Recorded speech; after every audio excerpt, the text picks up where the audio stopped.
Humanist Perspective, presented by the New Orleans Secular Humanist Association, following a few principles of humanism. We're committed to the use of science and reason for understanding the universe and for solving human problems. We're skeptical of untested claims of knowledge, but we're open to new ideas. We are concerned with securing justice and fairness in society and in ending intolerance and discrimination. We are committed to the total separation of religion and government. We affirm humanism as a realistic alternative to the theologies of despair and the ideologies of violence. We reject the concept of an afterlife and believe in living a full and rewarding life here and now. We value and respect each individual's right to judge and lead their lives according to their own position, as long as it's respectful of other people, living in a free society. We hope you enjoy today's program and others in the weeks to follow. Hello, welcome to the Humanist Perspective, brought to you by the New Orleans Secular Humanist Association. My name is Beth Deitch, and I'll be your host for the show. I'm the membership coordinator for NOSHA, and I serve on the board of directors. You can go to nosha.org to get more information about us and about humanism. Now, I'd like to introduce my guest for today. This is Cashauna Hill, director of the Greater New Orleans Fair Housing Action Center. Welcome, Cashauna. Thank you for having me. So the thing that had brought you to my attention was this little pamphlet here about this Healthy Homes Ordinance and how terrible our rental housing stock is. So could you tell us what the issue is and what the ordinance is then that you're trying to get passed? Sure. I can tell you a little bit more about the work that we do at the Greater New Orleans Fair Housing Action Center as we talk a little more. But the Healthy Homes Ordinance, as you've mentioned, is a major campaign that we're working as part of a coalition to see succeed at the city council level. And so the goal of the ordinance is really to address some of the substandard conditions that are quite prevalent in the rental housing stock here in New Orleans. We live in a city that is just about 300 years old, and so some of the housing is quite old as well. And unfortunately, there are people all across the city that are living in homes that they're paying for, but that are making them sick. Right. And so the goal of the Healthy Homes Ordinance is to ensure that all rental housing in the city has to meet some very basic levels of health and safety in order to be rented on the market. And is there no requirement for that now? There's currently no such requirement. There are no minimum standards. So like it would be perfectly legal to have a house that's full of mold and no heat and rent that? So there are some state landlord-tenant laws that should govern those kinds of situations.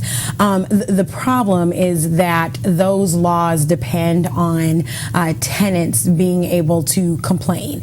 And when they do complain, what is in place to ensure that the laws are followed? That's where things are missing. I'm sure they risk getting kicked out entirely. And that's the other important point you just identified. So there's no protection from what's called retaliation in Louisiana. And so when people do make those complaints, then very often their landlords will evict them. And so the problem with relying... And who are they complaining to? So who are they complaining to, and what happens when they do complain? If we continue to rely on a complaint-based system, then that continues to put tenants at risk of eviction, and that's not acceptable. Does it even work? I mean, if you call and complain to who? Code enforcement? So there are do they do anything? The city at this time... Do they have people to do something? The city is not accepting complaints about substandard housing. We work with clients every day who report to us that they have called the city and have been told that complaints are not accepted, or that That's a strange phrasing. There's nothing that can be done. And so the goal of this ordinance is to provide those standards, to make it clear what landlords have to do in order to live up to their end of the deal, appeal. And then when those standards are not met, then there will be a system in place to ensure that those homes are either not rented or the standards are eventually met. So what does the ordinance require, and then how is that going to be enforced? So the ordinance would require some very basic things, like ensuring that homes have a heating system, that homes are connected to water and sewerage services. It would require that homes be connected to electricity, that homes have a roof, a floor. So, we're not talking about any major fancy. cosmetic requirements or anything like that. Again, we're just requiring basic livability. Yeah. And so how would you ensure that then? So what would happen is that rental homes would be required to be inspected, and then depending on whether they meet the standards or not, then they would not need to be inspected for another number of years. And in the event that the homes didn't meet the standards, then more regular inspections would be required until they are brought up to the levels of livability that the ordinance requires. So I had seen that it came out of committee like in January, unanimously voted on to move it forward by the committee, but then the full city council was going to consider it in February, and now we're going to do it in March, but it's still not passed. The city council, the full city council, has not yet voted on the ordinance. That's correct. What's happening? Is there opposition to this, and where is that coming from? There certainly is opposition to the ordinance. Much of it is based on misinformation. There are large numbers of landlords, many of whom are large property owners based in Metairie. Many of them are not even based in Orleans Parish.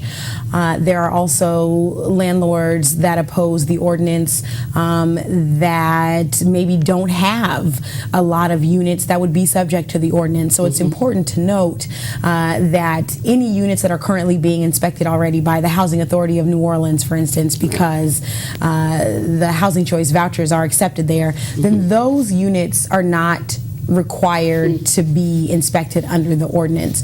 And so there's some opposition from property managers whose units won't even have to be inspected, yet they also still oppose the ordinance. Does the opposition come from a fear that they won't pass the inspection, or is there a cost for the inspection that they don't want to incur, or is it like, oh dear, they're going to make me fix up my slum, or is it just, I don't want to pay for the inspection?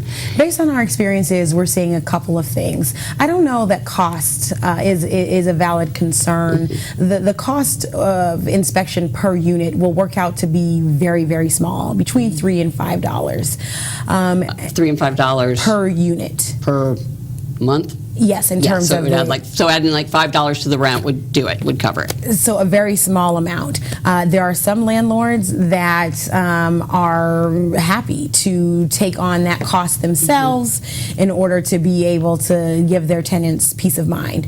But the folks that we work with, the community members that we work with, seem to be of the mind that if they have to pay an additional $3 a month to ensure that they have a heating system, then that's something that they're willing to do. Yeah. Well, usually people who abide by rules are generally happy to see some enforcement against people who don't. Those people who have decent properties, I would think they would feel they were getting kind of unfair competition from these people who don't have to meet those standards now, and so that they should be behind everybody having to meet the same standards that they themselves meet. That's exactly right. And if we think about the arguments on which the opposition is based, again, I do believe that there's a significant amount of misinformation that's out there. And so once housing providers are clear on the very basic standards that we're talking about, and they still have opposition, then my concern would be that possibly those landlords understand that their units won't pass the inspections. Because the continued opposition with the understanding of the very basic level of livability that we're talking about does cause concern that maybe those providers are renting units that are substandard. Yeah, and that they know they are. Because certainly when I read it, I was like, yeah, that seems pretty basic. But was it like something like 3/4 of units weren't meeting that, did I see? We've got thousands of units in the city that are currently making people sick. In what way? Louisiana, well, in many ways, in Louisiana, we have one of the highest rates of child asthma in the country. We have significant numbers. And this comes from mold? Mold can be a big exacerbating factor. We have very large numbers of children every year that end up in the emergency room due to respiratory difficulties caused in part by unhealthy living conditions. We have over 5,000 units in the city that don't currently have a working smoke detector. And this is a matter of life and death. Right. These are people who are spending their hard-earned money every month to pay their rent and to live up to their end of the deal.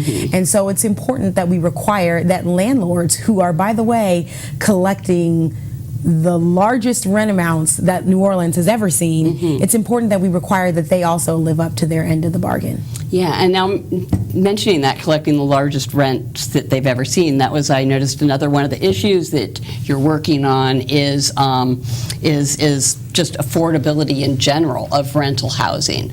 And what are the issues surrounding that you're dealing with? Well, New Orleans is facing an affordability crisis, and I don't think that would be a surprise to anyone who is currently renting in this city. New Orleans is a city where the majority of residents are renters rather than homeowners.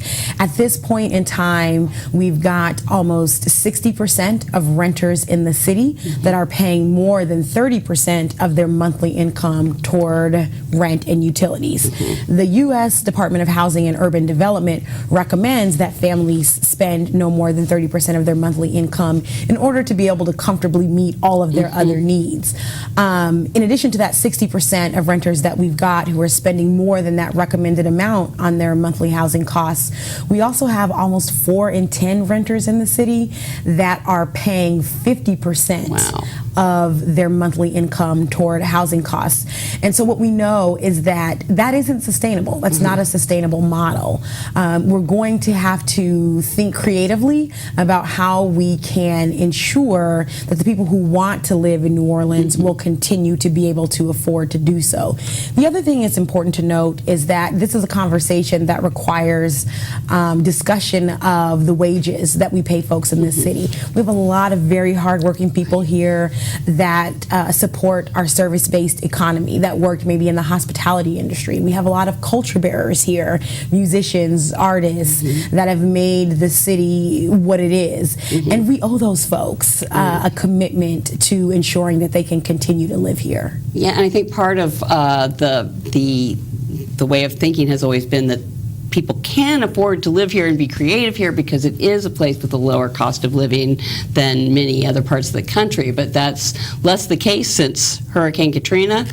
That's absolutely right. The rents have risen at a very high pace.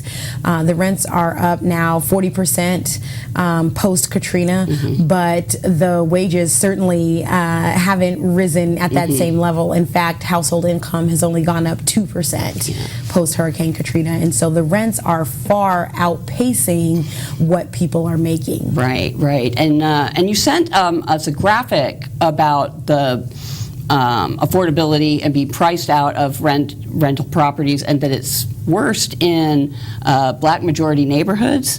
That's absolutely correct. And so it's important to keep in mind that the affordability crisis is having a disproportionate effect on renters of color in the city. So the neighborhoods with the highest concentration of people priced out post-Katrina are the neighborhoods that had the highest concentration of African Americans. Why do you think that is? Well, we know that people of color, African Americans and Latinos primarily, are disproportionately living below the poverty line due to systemic racism, discrimination in the housing market and in the job market. And so when people are priced out, then that tends to have the same kind of disproportionate impact on people of color. And so are these areas that property was cheap is why they are now becoming expensive? They were easy to acquire? Is this a gentrification issue? There are both things at play. It is certainly important to keep an eye on what's happening around gentrification and displacement. I think one thing that we learned from what happened at the American Can complex over the last couple of months is that we've got to have a handle on these expiring tax credits. Maybe explain what that is for people about the American Can Company. Sure. So many folks know that in 2001, a local property developer received lots of public funding in order to redevelop the former American Can factory, and it was developed into luxury apartments. An affordability requirement or an affordability time period of 15 years was attached to the taxpayer money that went into redeveloping that apartment complex. And so there were 53 units that were kept quote unquote affordable for 15 years. Yeah. And so those apartments went to low income and working class families. But the time period for that affordability was only 15 years. And so in late 2016, some of the families received a notice letting them know that they were going to need to vacate by the end of the year. And they received those notices right at the winter holidays, right before Christmas. And so the tenants got together, they mobilized, they organized, and they called attention to their plight together with Southeast Louisiana Legal Services, which is the local legal aid office.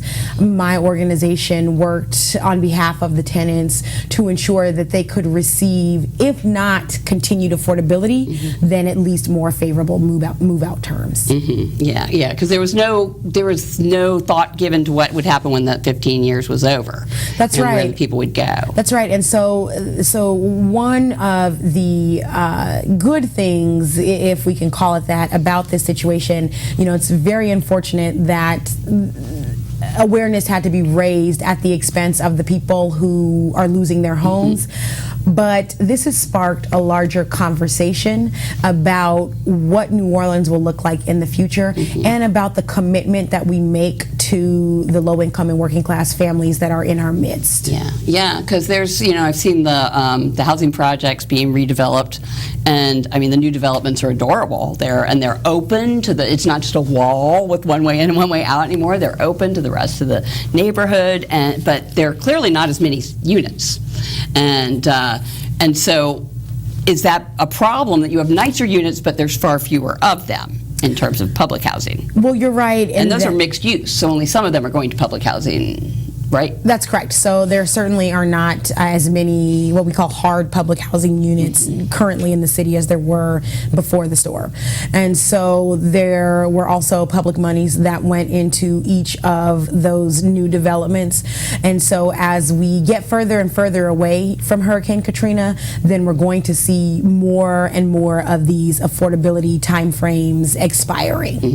And so even if there are folks who don't know anyone who was affected by what happened at American Can, or, we were lucky enough not to be amongst that number, we won't be able to continue to call ourselves lucky for very much longer, because this issue is going to continue to affect people here in our city, and these affordability requirements are going to continue to expire. So why is the city being so expensive when we have fewer people than we did pre-Katrina?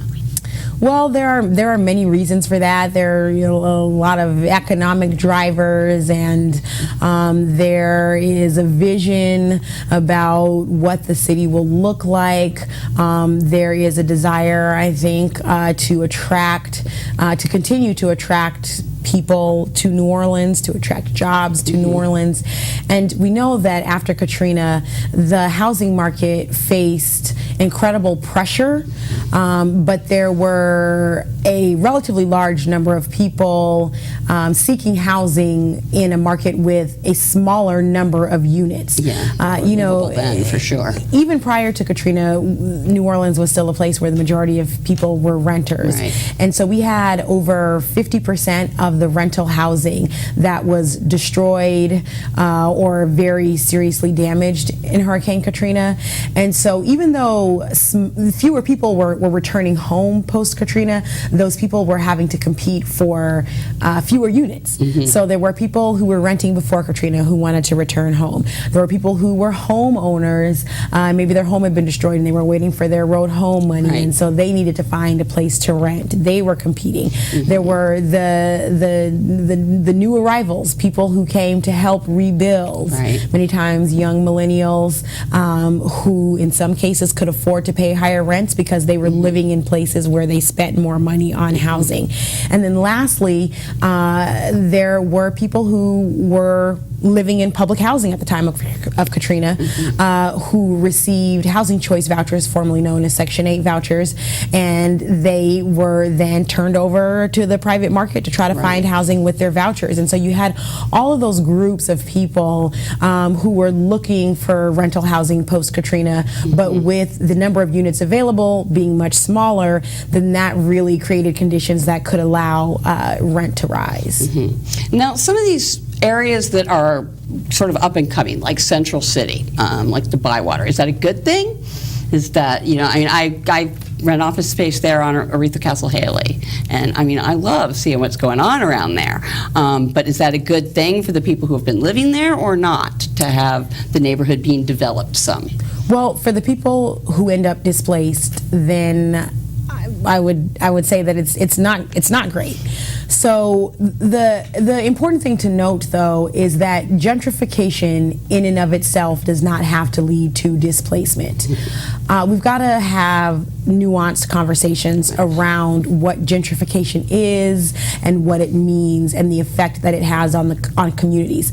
You know, we're living in a time where city leaders are paying a lot of attention to the affordability crisis, to gentrification, to displacement, and we do have some housing champions at the local level who are willing to take hard and critical looks at these issues. There are strategies that the city can implement that would limit displacement.